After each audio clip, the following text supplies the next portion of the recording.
네, 이제 7장에는 홍수가 이제 시작되는 어제까지는 이제 하나님께서 노아에게 홍수에 대비해서 방주를 준비해라 이렇게 말씀을 하셨고, 이제 7장에서는 이제 홍수가 이제 시작이 됩니다. 그래서 7장 1절에 보면 내가 내 앞에 의로움을 내가 보았음이니라 하면서 그에게 정결한 짐승 암수 7, 부정한 것 암수 2씩 데려오고 공중 새도 암수 7씩 또 씨를 온 지면에 유전하도록 해라. 그래서 방주에는 온 지면에 씨를 유지할 수 있는 그런 이제 종자들을 전부 다 이제 실은 거죠. 어떤 분들은 공룡은 어떻게 태웠냐 이렇게 이제 말씀을 하는 사람들도 있는데, 공룡도 새끼들을 넣으면 된다는 거죠. 그렇게 해서 이제 4절에 40주야. 우리가 홍수 같은 거를 한 번씩 겪어보면 아시겠지만은, 얼마 전에 이제 스촨성 뭐 이렇게 중국에 그 큰 땅덩어리가 그 비가 막 내리니까 거기는 뭐 홍수가 나도 어마어마하게 나는 거죠. 근데 뭐 40주까지 갈 필요도 없잖아요.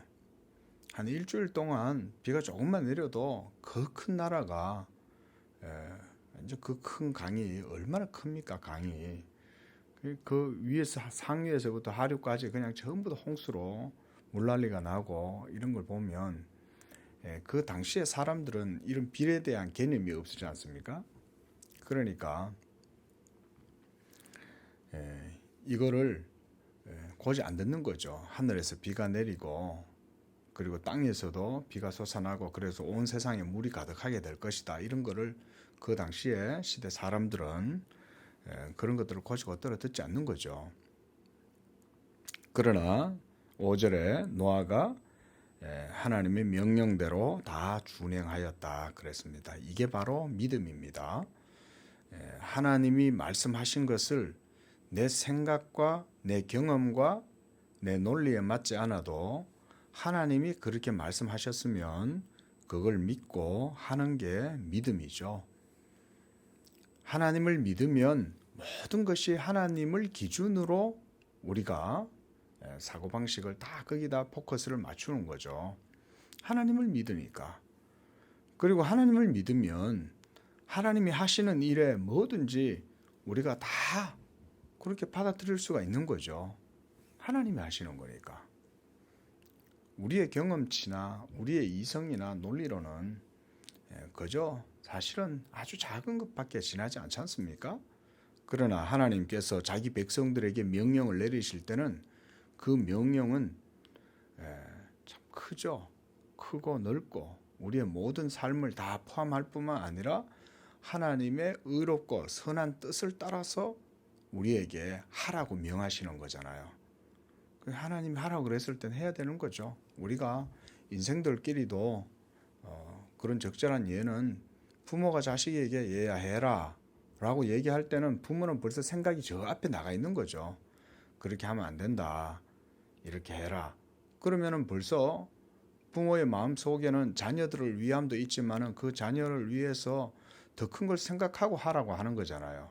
그러면 자녀가 알겠습니다. 이렇게 하고 그냥 하면 되잖아요.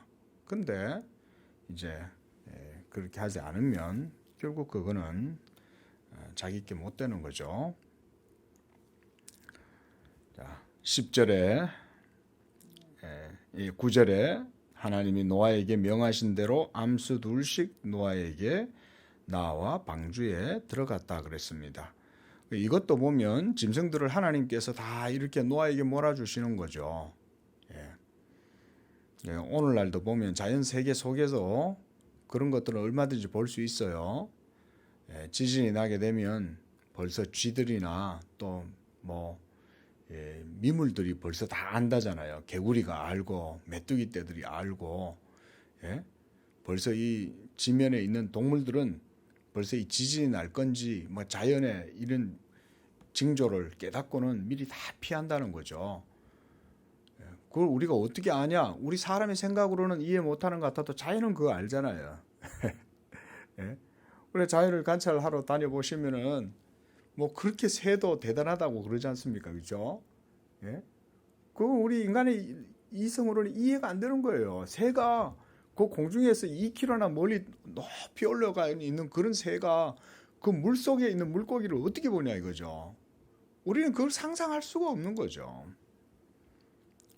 그러니까 이 성경을 볼 때는 우리 이성의 작은 조그만 이 스트롱만한 그죠 그런 눈 안목을 갖고 성경을 다 이해할 수 있다고 생각하는 것은 그것은 참 잘못된 거죠. 그 하나님께서 다 짐승들로 하여금 방주로 다 몰아가면 하는 거예요. 그게 그렇게 해서 암수 둘씩 노아에게 다 와서 방주에 들어가고 7일 후에 홍수가 땅에 덮였습니다. 뭐 비가 얼마나 오는지 그래서 이 12절에 40주야를 비가 땅에 쏟아졌다 그랬습니다. 그리고 17절에 또 40일 동안 계속되었습니다. 그래서 물이 많아져서 방주가 땅에서 올랐고 또 올랐고 물이 더 많아져서 땅에 넘치고 방주가 물 위에 떠다녔고 물이 땅에 더욱 넘침에 천하의 높은 산이 다 잠겼더라. 그러니까 점차 물이 많이 올랐다 이 말인 거죠. 그래서 20절에 물이 더 불어서 15규빗이나 이르니 산들이 잠긴지라. 온 땅 위에 움직이는 생물이 다 죽었으니 새, 가축, 들짐승, 땅에 기는 모든 것 그리고 모든 사람. 그래서 육지에 있어 코에 생명의 기운이 숨이 있는 것은 다 죽었더라. 23절에 지면의 모든 생물을 쓸어버리시니 사람, 가축, 기는 것, 공중의 새까지 이들을 땅에서 쓸어버림을 당하였으되 오직 노아와 그와 함께 방주에 있던 자들만 남았더라. 물이 150일을 땅에 넘쳤더라. 150일 동안 땅에 물이 넘쳤다 그랬습니다. 그러니까 엄청난 폭우가 막 거대한 폭우가 흘러가는 거죠. 지금 넘쳤다는 말은 그런 거죠. 플루드 계속 물이 흘러가는 거죠. 거기에 남아나는 것들이 없는 거예요. 모든 게 한마디로 다 뒤집어지는 거고. 자, 8장입니다. 자, 하나님께서 이제 방주에 있는 모든 들짐승과 가축을 기억하셨다. 이거는 하나님의 은혜를 표현한다고 생각됩니다. 하나님의 은총과 자비인 거죠. 그래도 이 죄악 세상을 완전히 다 도말해서 없애버리셔도 하나님은 하실 수가 있습니다. 그럼에도 불구하고 하나님께서 그 자비와 긍휼하심으로 그들을 기억하신 거죠. 그래서 바람을 땅 위에 불게 하심에 물이 점점 줄어들고 기품의 샘과 하늘의 창문이 닫혔다. 기품의 샘이라는 것은 이 땅 속에도 물이 있다는 겁니다. 그래서 하나님이 천지를 창조하실 때 묻이 땅에서부터 드러나잖아요. 그래서 이 베드로 사도 같은 경우는 베드로 사도도 아주 그 통찰력이 있죠. 그러면 땅이 물에서 나왔다 이렇게 표현을 합니다. 이것도 놀라운 표현인 거죠. 야, 이거 어떻게 우리가 생각할 때는 전혀 그럴 개연성이 없는 것 같은데 땅이 물에서 나왔다고 표현을 하는 거예요. 저희가 일부러 이주를 합니다. 땅이 물에서 나온 걸. 하나님의 진리의 말씀이 그렇게 이루어졌다는 걸 얘기를 하는 걸 볼 때 참 하나님의 역사는 우리가 상상하거나 측량할 수가 없는 거죠. 그래서 땅 속에는 깊은 샘이 있고 그 샘이 터졌다가 이제 멈추게 된 겁니다. 지구가 땅 속에 물이 그렇게 있어야 되는 이유를 저는 간단하게 그냥 이렇게 생각해요. 온 지면에 살아있는 생명체들, 식물들 이런 것들이 살아가려면 수도나 관계수로 같은 거를 우리가 놓을 수 있겠습니까? 그게 아니잖아요. 수도를 상수도를 다 할 수도 없고 관계수로를 다 깔고 할 수가 없잖아요. 자연적으로 땅 속에서 물이 나고 샘이 나도록 하나님이 만들어 놓으신 거죠. 그리고 땅 속에 엄청난 이 흙으로 대기의 압력이 눌려가지고 이 땅 속에 물들이 보존이 돼가 있으면 지면에 있는 흙들은 항상 축축하게 생명들이 살아갈 수 있는 수분을 항상 충분하게 내주는 거죠. 이게 굉장히 중요합니다. 저희 아버지도 농사를 지으셨는데 산중턱에 했잖아요. 근데 그 산중턱인데 그렇게 높은 산중턱인데도 얼마나 땅이 그 축축한지 몰라요. 그래서 이끼가 끼어 있는 거예요. 한여름에도. 한여름에 이끼가 끼일 정도로 땅 아래에서 막 물이 올라옵니다. 그럼 그 바로 계곡에 내려가면 한 100m 정도 그 계곡을 내려가면은 거기에 그 한여름인데도 발을 담글 수 없을 정도로 차가운 물이 나와요. 그 산 중턱에 계곡에. 그러니까 그 물이 온 그 산 이 비탈에 세워져 있는 그 사과나무에다가 수분을 공급을 하니까 이 사과가 맛이 얼마나 좋은지, 얼마나 맛있는지 몰라요. 사과가. 그래서 저 노면에서 자란 사과하고 이 비교가 안 됩니다. 그게 청송 사과의 원조입니다. 그게 그 청송에 있는 온갖 모든 산들 사이로 땅 속에서부터 물이 올라올 거 아니에요. 예. 자, 그런 것들도 그때 당시에 다 틀어진 거죠. 다 틀어지면서 지축이 뒤틀리니까 땅 속에 가두어져 있던 압력이 터져 나가니까 기풍의 샘들이 터졌다라고 표현을 하는 거예요. 그러니까 막 확 하고 솟아 나오는 거죠. 우리가 상수도가 맨홀 같은 게 가끔씩 터지면은 막 올라오잖아요. 그렇게 터졌다고 보시면 되는 거예요. 그만큼 지구의 압력 아래에 갇혀 있던 물들도 터져 나온 거죠. 그리고 온 세상이 꽉 차버린 거죠. 그 다음에 또 하나가 하늘에 있던 물들인 거죠. 궁창 위에 있던 물들도 모두가 다 지구의 대기권 자체도 뒤틀어지니까 모두가 다 그런 것들이 땅으로 다 떨어지는 거예요. 사람들은 상상할 수 없었던 것들이었죠. 자, 이제 마지막, 여기에 우리가 이런 것들을 생각하면 반드시 생각해야 될 것은 마지막 날 있을 대심판과 재앙인 거죠. 그때는 물심판이 아니라 불심판이라고 말하죠. 그래서 천지를 하나님께서 보관해 두신 이유가 마지막 날 불로 세상을 심판하시기 위해서 그런다. 그래서 성경에는 하늘이 뜨거운 체질에 녹아난다 그랬어요. 그 대기권 자체도 다 녹아날 정도로, 그럼 대기권은 지구를 보호하는 건데 대기가 불에 타서 다 없어져 버리면 지구에 있는 모든 생명체들도 다 불탈 거라는 거죠. 예? 그나마 대기권, 성층권이 보존해주고 있는 지구의 모든 생명체들, 생존 조건들도 다 파괴되면 이제 지구에 엄청난 재앙이 일어나게 되는 거죠. 그래서 여기 보면 이렇게 해서 이제 우리가 뭐 여기서는 그냥 지나가겠습니다. 이제 9절에 비둘기를 보냅니다. 까마귀를 보냈는데 이 까마귀는 비둘기하고 다른 것 같아요. 새들이 얼마나 오랫동안 그 고공을 비행해서 납니까, 그렇죠? 저 추운 저 북쪽 지역에서 그 멀리 날아가지고 간다지 않습니까?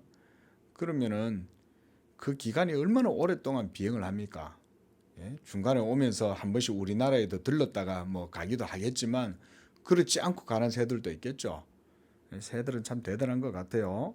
그런데 비둘기는 돌아와요. 이 까마귀는 참 그래 따지면 보면은 이놈은 보내놓으면 오지도 않는데 그래도 비둘기는 온순해 갖고 다시금 자기의 위치를 찾아서 돌아올 수 있습니다.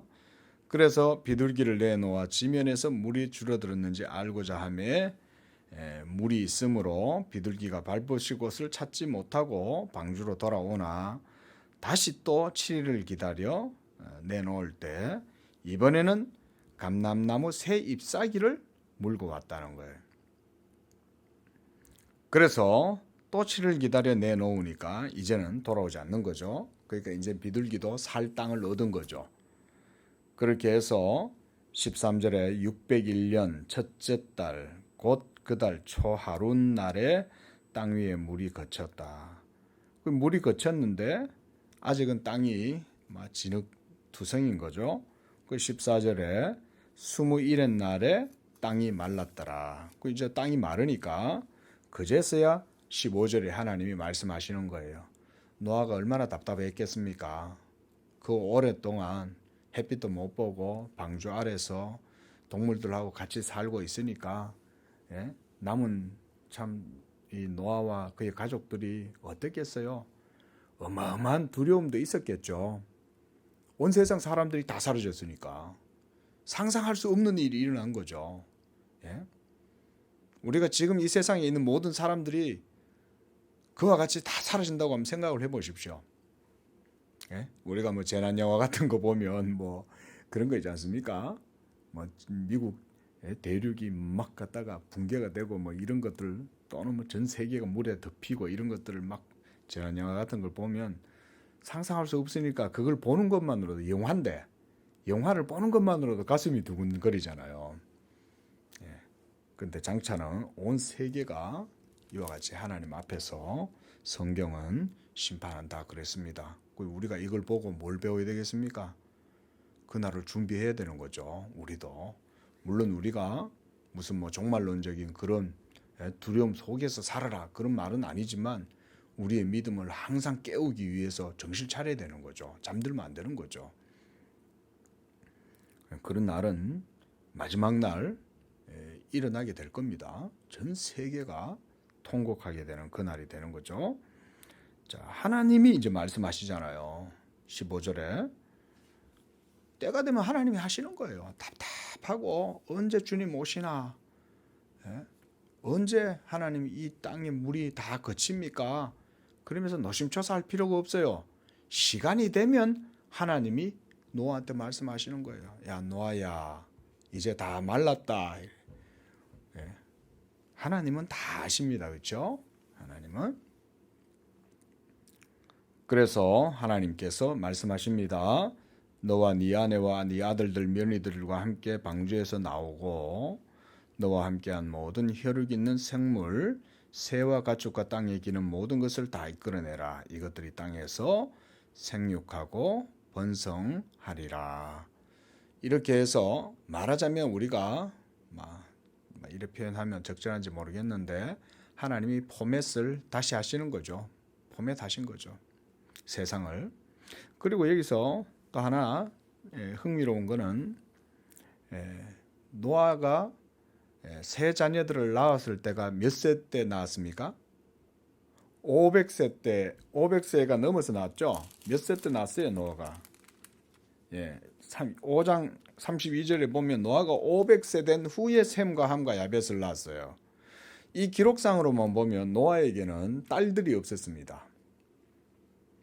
딸들이 있어야 된다는 것은 신랑이 있어야 되잖아요. 남편이 있어야 되는데 하나님이 노아에게는 세 아들을 주신 거예요.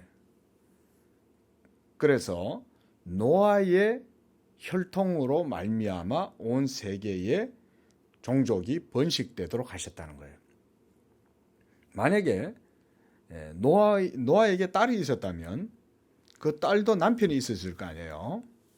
그러면은 노아의 씨가 아닌 다른 씨가 그 배의 방주에 같이 타야 되고, 그렇게 해서 인류는 이제 노아가 아닌 다른 종에게서부터 또 종이 번식이 되니까 노아와 함께 다른 종의 씨가 두 개가 번성하게 되는 거죠.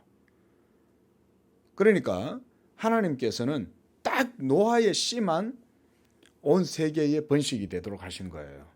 마치 아담 한 사람의 씨를 통해서 전 세계가 번성했던 것처럼 노아의 씨를 통해서 그 세 아들이 이제 그 노아의 그 씨를 온 세상에 번성하도록 하나님이 이렇게 벌써 섭리하신 거죠. 그러니까 500세가 되는 동안 노아에게는 자녀가 없었던 거예요. 이런 것들도 다 하나님의 섭리인 겁니다. 그래서 이것들이 땅에서 생육하고 번성하도록 이제 다 내놓아라 그랬고, 20절에 이제 노아가 하나님께 이제 번제를 드립니다. 그래서 정결한 짐승과 모든 정결한 새 중에서 제물을 취하여 번제로 제단에 드렸더니 여호와께서 그 향기를 받으시고, 그 제사를 받으셨다는 거잖아요. 하나님이 제사를 받으시는 것도 은혜입니다. 그래서 우리가 하나님께 드림으로 하나님이 받으실 때 그 받으시는 것도 하나님이 은혜고 사랑입니다. 우리가 이곳에서 하나님을 예배하고 섬길 때도 하나님이 받으셔야 그게 예배가 되는 거예요. 우리가 아무리 드려도 하나님이 안 받으시는 거면 아무 소용이 없잖아요. 바로 이런 것이 바로 하나님께 드리는 제사입니다.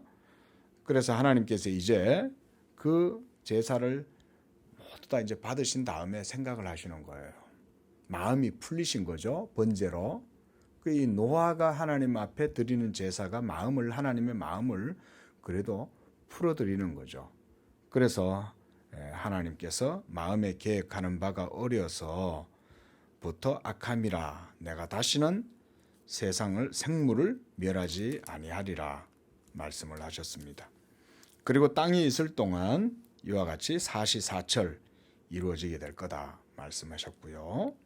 자, 9장에 이제 이 노아로 말미암아 다시 생육하고 번성하고 충만하라고 그들에게 복을 주셨다.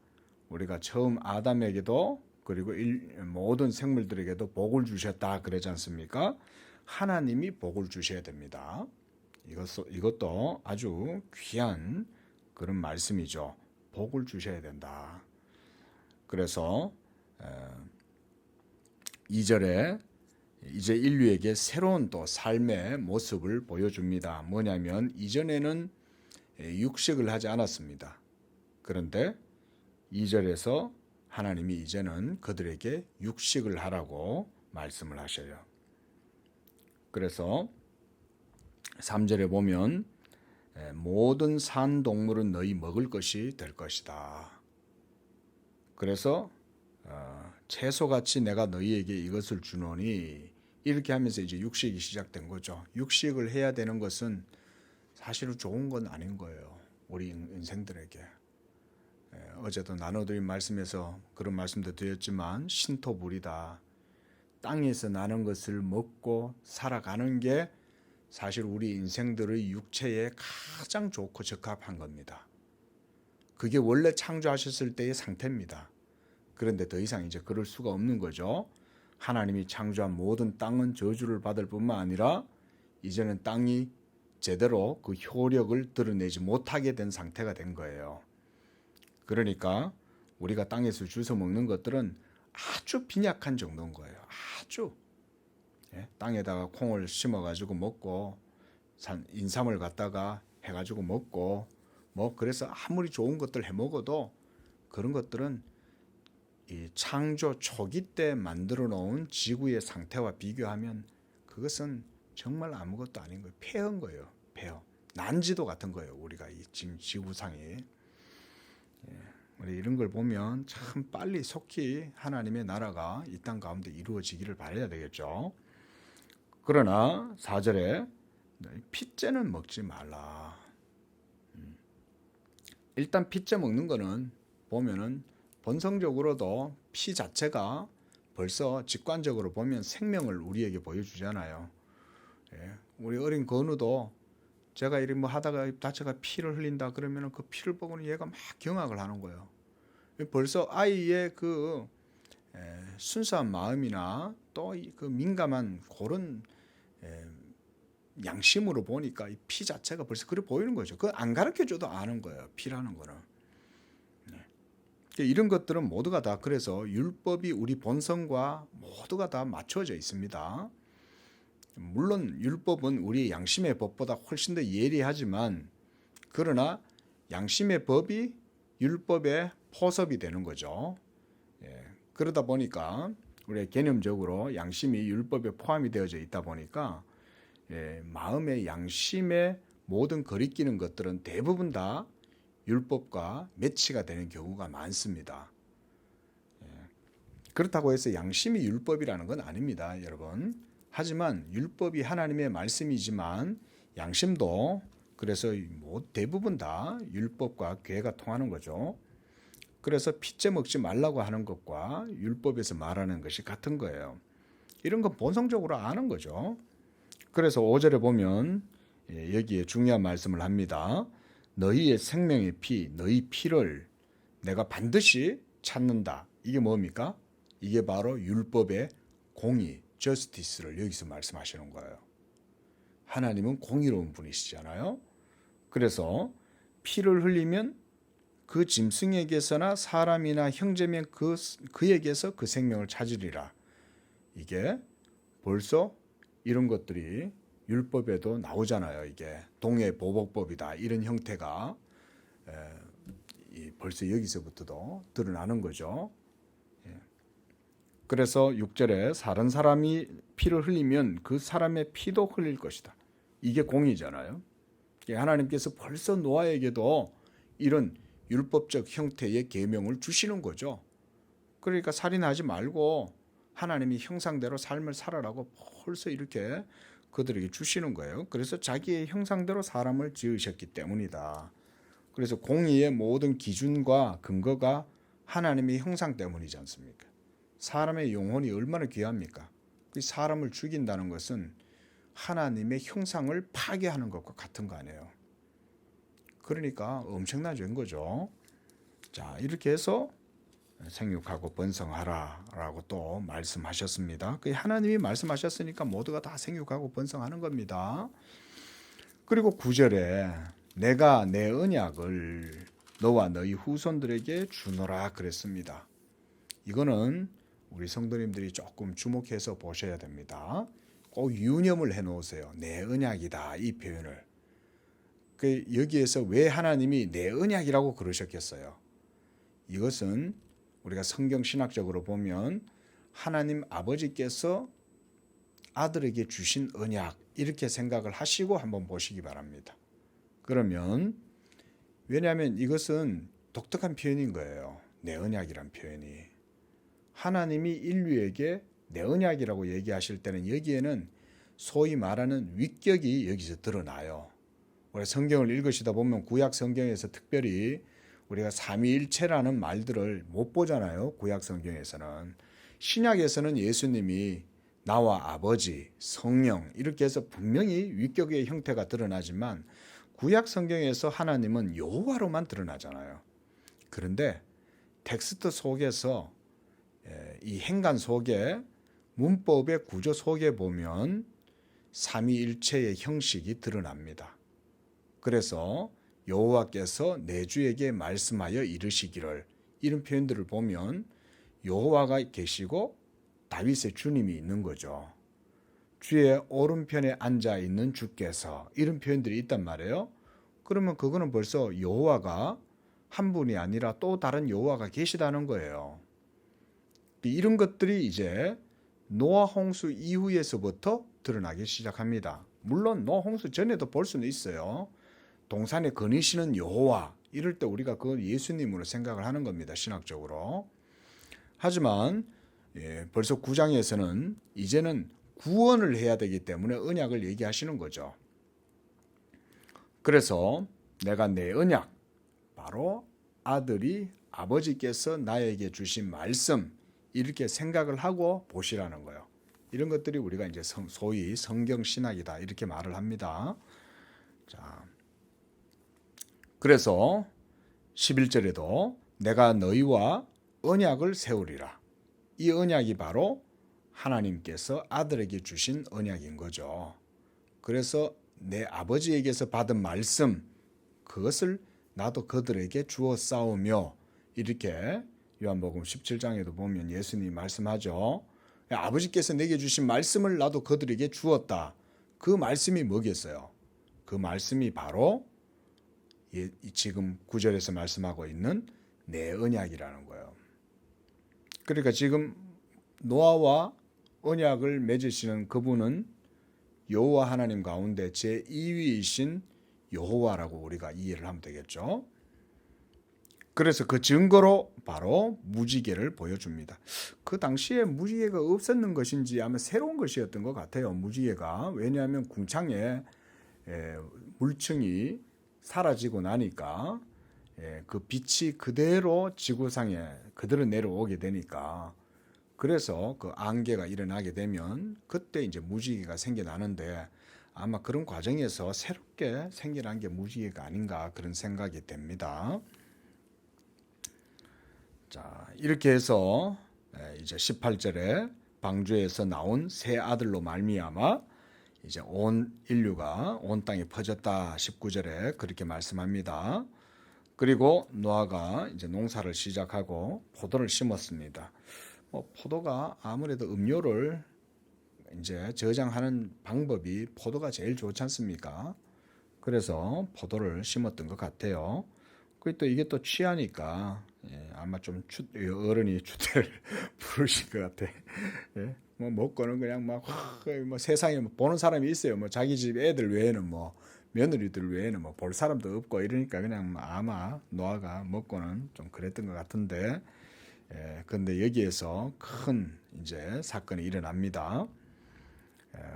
이제 22절에 가나안의 아버지 함이 그 아버지의 하체를 보고 밖에 나가서 두 형제에게 알렸다라는 말은 그냥 야야 아버지 옷 벗고 있어 이 정도가 아니라 나가서 조롱을 한 거죠. 그 아버지를. 그런데 이것이 노아는 이제 인류의 머리가 된 거예요. 그렇죠? 이제 노아를 통해서 온 인류가 이제 지면에 번성을 하는 건데, 노아는 그렇게 따지면 어마어마한 권위를 가지고 있죠. 하나님의 종이잖아요. 그리고 그 노아의 제사를 받고 하나님이 마음을 풀 정도로 하나님께서 이 노아를 귀하게 생각하시는데, 그 노아를 자기 더군다나 아버지인데 이렇게 했죠. 이것으로 인해서 함이 저주를 받아요. 그래서 25절에 보면 함이 저주를 안 받고 함의 아들 가나안이 저주를 받습니다. 왠지 아세요? 함은 하나님께 복을 받았기 때문에 그런 거예요. 하나님이 함에게, 셈과 함과 야벳에게 복을 주시는데, 그래서 가나안이 저주를 받다 이렇게 말을 하는 겁니다. 그 자녀에게 말하자면 공의로운 저주가 이루어지는 거죠. 자녀에게. 너도 네 자식한테 한번 당해봐라 그 말인 거죠. 본인도 자식한테 이렇게 지금 수치를 당했는데 너도 네 자식한테 한번 당해봐라. 이게 말하자면 그저 우연히 이루어지는 것 같아도 이것으로 말미암아 함의 종족들이 이렇게 하나님의 진노를 받게 되었습니다. 자, 이렇게 해서 이제 예언이 이루어집니다. 26절에 셈의 하나님 여호와 그는 가나안은 셈의 종이 될 것이다. 이 가나안이 바로 그 가나안 땅에 살아가는 종족들인 거예요. 그리고 야벳을 창대하게 하셔서 셈의 장막에 거하게 하시고 가나안은 그의 종이 되게 하시기를 원한다. 그 가나안은 둘의 종이 다 되는 거죠. 이렇게 하면서 노아가 950세에 노아가 이제 죽었습니다. 기도하겠습니다. 거룩하신 하나님 아버지, 감사합니다. 지금도 하나님께서 무한한 자비하심과 사랑으로 온 세계와 만물을 붙들고 계시는 줄로 믿습니다.